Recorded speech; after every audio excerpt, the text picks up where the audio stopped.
అయితే మన యొక్క పూర్వీకులు చేసినటువంటి యొక్క విధానాలన్నీ కూడా ఇప్పుడు ఎప్పుడో కొంచెం వెనుకబడిపోయి మొత్తం కనుమరుగైపోయి.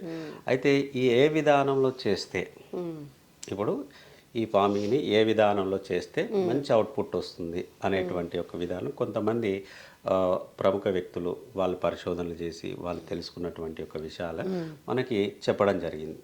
అలాంటి వారి లోపల మన ఇండియా లోపల పూజ్య పాలేకర్ గారి యొక్క విధానం, రెండోది మహారాష్ట్ర తబోల్కల్ వారికి యొక్క సంబంధించినటువంటి ఒక విధానం, తర్వాత తమిళనాడు లోపల నమల్వార్ గారిది, భాస్కర్ సావే గారిది.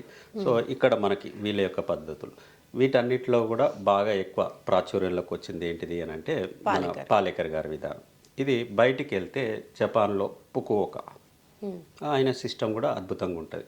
తర్వాత చౌహాన్ క్యూ, కొరియాకు సంబంధించినటువంటి వాళ్ళు కూడా చౌహాన్ క్యూ. సో వీళ్ళందరూ కూడా వాళ్ళ యొక్క వనరులు వాళ్ళకు ఉండేటువంటి యొక్క పరిస్థితులకు అనుకూలంగా సో వాళ్ళ యొక్క పద్ధతుల్లో కూడా ఎటువంటి రసాయనాలు లేకుండా ఎలా వ్యవసాయం చేయాలనేటువంటి విధానాలు చెప్పింటారు మొత్తం అంతా. ఇక్కడ మన తెలుగు రాష్ట్రాల్లో అయితే ప్రకృతి లేదు, పాలేకర్ గారి విధానం.